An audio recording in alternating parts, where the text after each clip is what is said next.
ராம் நாராயண ராம் கிரந்தங்கள் தத்துவவியல் மற்றும் உண்மையான அறிவு புத்தியிலிருந்து தோன்றியவை. சித்தி, முக்தி அல்லது நிர்வாணம் இருக்கிறதா இல்லையா என்பது பிறகு பார்க்க வேண்டிய விஷயம். இந்த இரத்தமும் மாம்சமும் கொண்ட உடலால் இவ்வளவு எல்லாம் செய்ய முடியுமெனில் முதலில் நாம் இந்த உடலை வழிபட வேண்டும். உண்மையிலிருந்து இத்தனை பொருள்கள் உருவாகி இருந்தால் நாம் முதலில் அதை பற்றியே கற்றுக்கொள்ள வேண்டும். உள்ளார்ந்த நாதத்தின் ஒலியை நாம் இந்த உண்மையிலிருந்து வெளிப்படுத்த வேண்டும். இதன் உள்ளேயே நிலம், நீர், நெருப்பு, காற்று, ஆகாசம் பற்றியவைகளும் அடங்கியுள்ளன. வெறும் அந்தர்யாமித்துவம், சர்வதரிசி, சர்வஜத்துவம் போன்றவற்றை தொடர்ந்து உரைத்துக்கொண்டே இருப்பதால் எந்த பயனும் இல்லை. ஒரு நோயாளிக்கு மருத்துவமோ ஒரு பசியார்ந்தவனுக்கு ஒரு கைப்பிடி அரிசியோ கிடைக்கவில்லை எனில் கீதையும் உபனிஷத்தும் அவர்களின் வயிற்றை நிரப்ப முடியாது.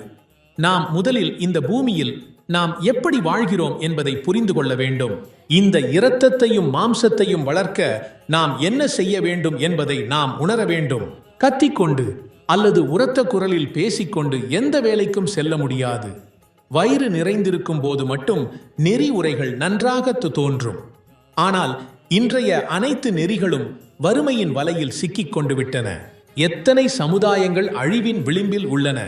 அவர்களின் நிலைமை பக்கம் பார்க்க எந்த முயற்சியும் செய்யப்படவில்லை.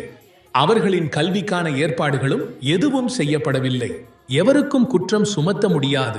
ஏனெனில் நாம் நம்முடைய அறிவின் உபாதத்தினால் இந்த நிலைமைக்கு வந்துள்ளோம். நெறிகள் கருணையுடனும் விசாலமானதாகவும் இருந்தால் வறுமை ஏற்படாது. ஒரே குடும்பத்தில் அனைவரும் ஒன்றாக உட்கார்ந்து உண்பதைப் போல அந்த ஒற்றுமை முழு உலகத்திற்கே ஏன் இருக்க முடியாது?